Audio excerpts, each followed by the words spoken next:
Please welcome the stars of It Follows, Maika, Monroe and Daniel Zovatto.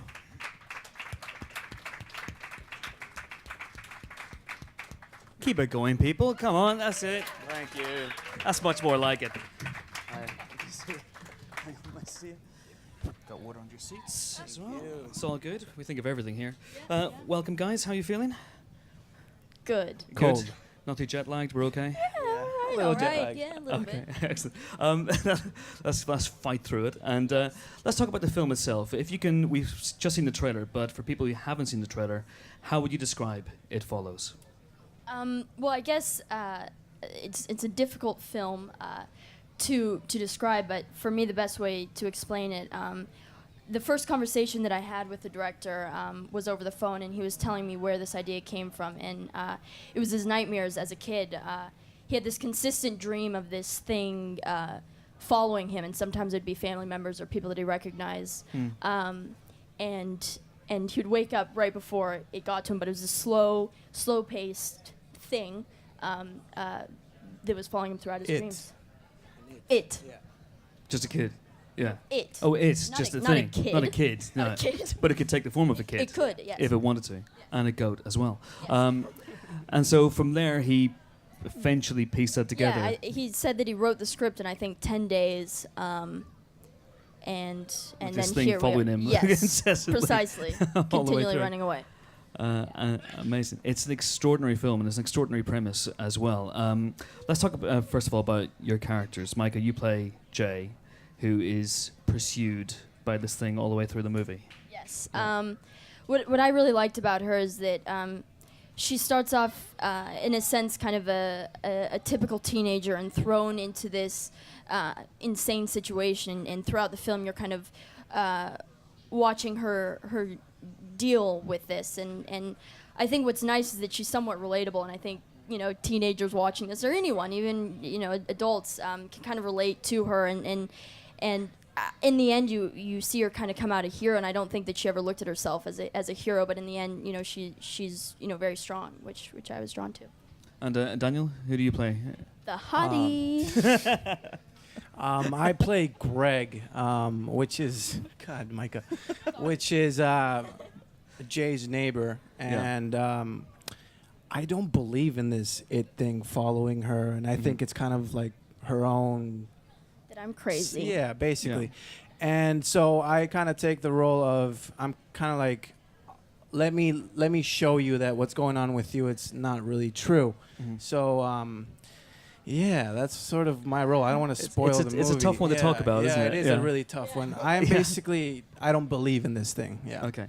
But in essence, if you were looking for a horror film analogy, Johnny Depp in Nightmare on Elm Street's not a bad one as well? Hell yeah. Yeah? I'll take that. Yeah. You'll take that one, absolutely. Okay.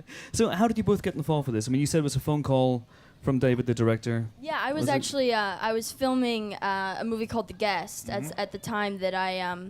There was a whoop. I heard a whoop. There was a whoop.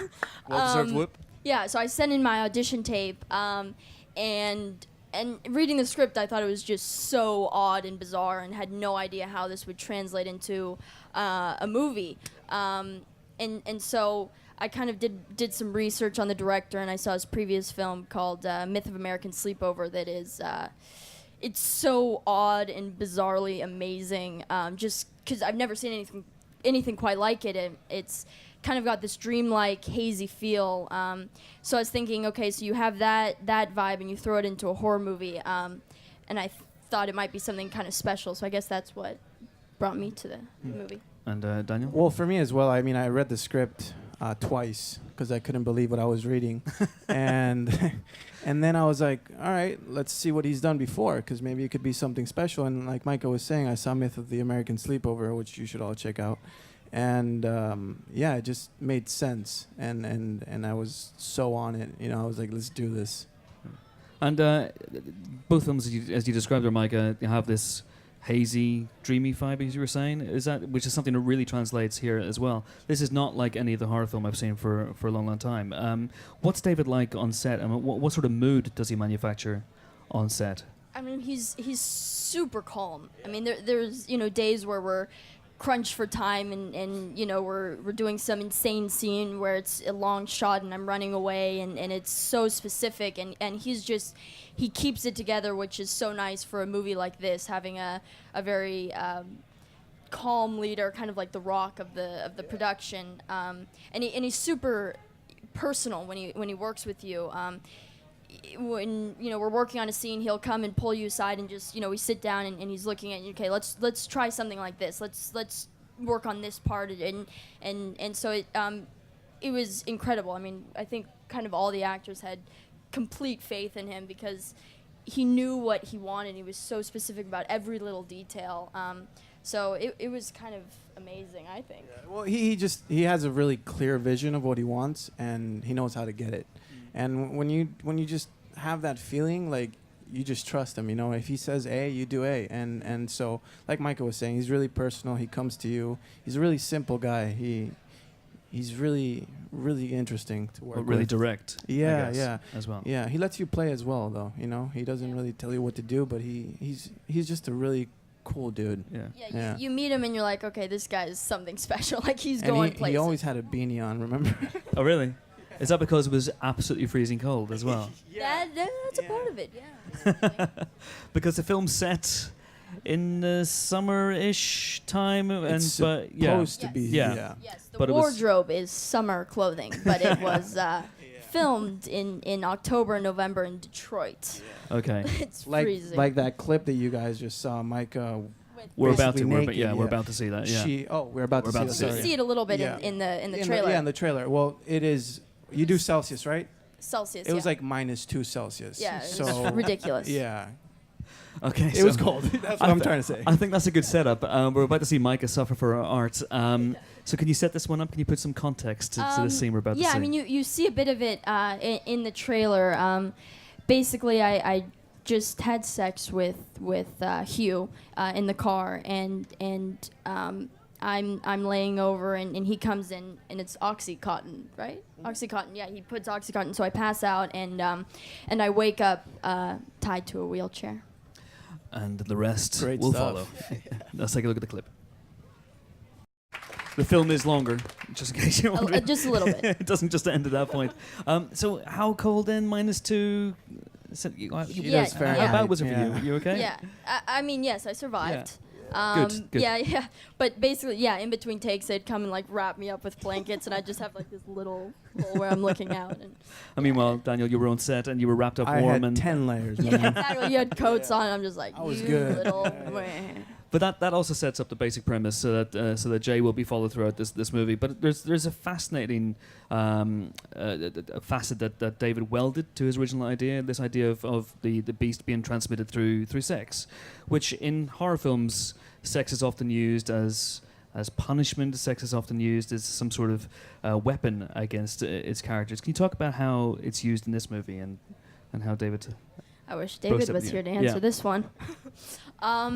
I mean, I don't know. For David, I know that you know, he had this original idea from his dreams, and he wanted to kind of add more to it, and so he thought that the sex, you know, that it would spread through sex and you pass it along was something kind of interesting to kind of add to this nightmarish idea. And I think, you know, it's throughout the film, it's kind of this consistent, you feel this dread throughout the whole movie. It never really lets you go from it, and so I don't know. It's like a manifestation of death itself. It's always there. It's always coming after you. It's a creeping dread. And the film itself, the creature, so to speak, is manifested in a series of different forms. So we see a lot. There's a tall guy. There's an elderly lady. There's an old naked guy at one point. I mean, what was it like working with these people? How close did you get to them? Did you interact with them? And how freaky was that? We interacted with the old lady. She was really, really nice, actually. All of them all were, of them. though. The tall guy was like the 7'11", real giant. dude. I He mean, was he's huge. They were just really nice people. Very Yeah. normal. Yeah. All jobbing actors from Detroit, all just recruited Actually, for the day? the or giant guy played basketball, surprisingly. Really? Yeah. I mean, You would never surprisingly. think that. I'm being sarcastic. Sarcastic. Yeah. Missed that. But it's a fantastic movie monster as well. I mean, did David talk to you about his vision for the monster? Because what's interesting about it is it never really transforms. It's a very, very human representation of death. Yeah, I mean, I think initially we saw drawings of what he wanted, and he had met with the giant prior to us filming, so he showed us pictures of that. But it wasn't really until on set that you kind of see the full extent of it, like the woman that I see in the kitchen, who's incredibly deformed, and it's all makeup that they do on set. So it was definitely very cool to see it right there in your face, which is way more terrifying. But yeah, I think he had very specific ideas for each and I think they're terrifying. And I read an interview with you where you said that you were quite withdrawn from the other actors on set. Did you put yourself in your own headspace? Is that the case? And Daniel, what was that like? I can testify for that. Yeah, she was never with us, man. She was like a complete loner. She was always with her two little headphones, listening to what music were you listening to? Who knows what? All right. Well, yeah, she was a complete loner. Yeah. Yeah, for me, I guess it's with such a dark premise, it's not easy for me personally to go back and forth from my own self to this darker place. So I just kind of throughout the week that we were filming had to stay in that mindset. So I was all really good friends with you guys, and so we'd have we got fun, along, and yeah. But I at least on set I couldn't be like laughing and having fun with you guys. So I just headphones and just in my own world. Okay. What sort of music were you listening to? Can you say? I've been asked this and I can't remember. Like I feel like I blacked out the whole filming process. Just like, yeah, I don't know. I can't remember. So you don't very have dark, depressing music. So Frank Sinatra, Exactly. usual stuff. Yeah. Stuff like that. Yeah. Okay. Was it roughly the same approach for you the last time you were chased by an implacable killing machine in The Guest? It was Dan Stevens. Babe. No, The Guest. Yeah, that was much more lighthearted in a sense. I mean, still, it is. You've got a killer chasing you, but it follows what's much more intense. Intense shooting, 100%. Yeah. Okay.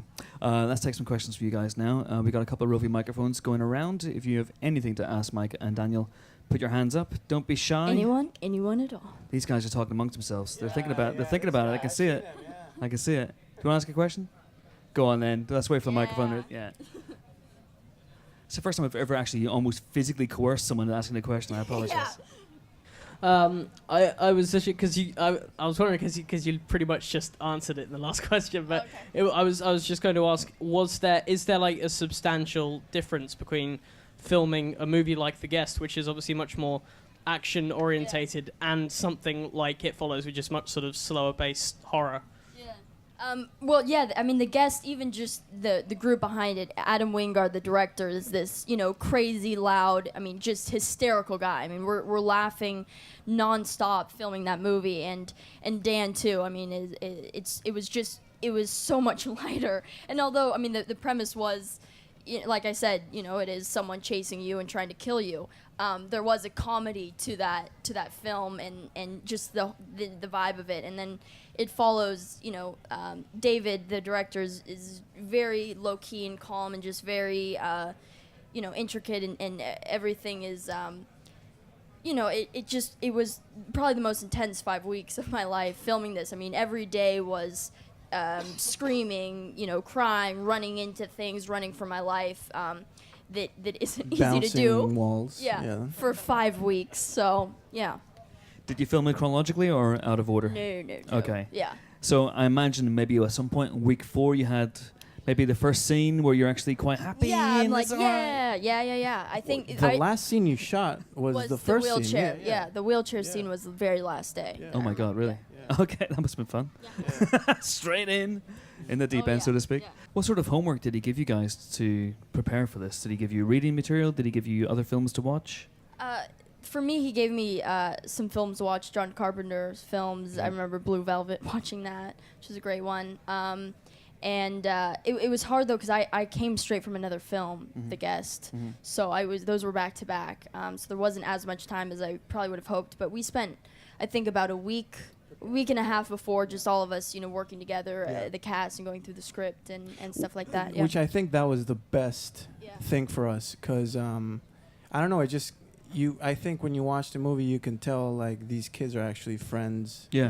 There's a chemistry between us that I think sometimes you don't get to experience because you don't get a week before you start filming. Yes. You just get there and To it's like, hang all out, right, yeah. let's start shooting. Yeah. So I think that really, really helped us, and you can see that in the movie.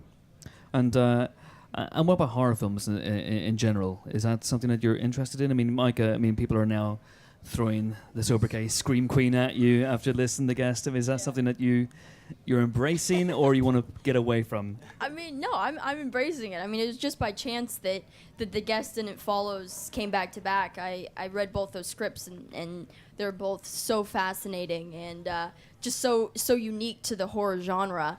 And so I just felt like I had to do both of them. But, the next projects, the upcoming projects aren't necessarily horror. And I think, I'll probably take a break for a little bit from horror. I'm like, I need to, take a minute. Yeah. From being chased really slowly. Exactly. We've been talking an awful lot in my office about the rules of the creature, and is that something you guys talked about on set? What you could do, the lengths you could go to get away from it, because it has rules. It's physical. It has to walk. Yeah. So could you fly away? Could you go to a different country, different time zone? Yeah, How would but that work? we're making a movie.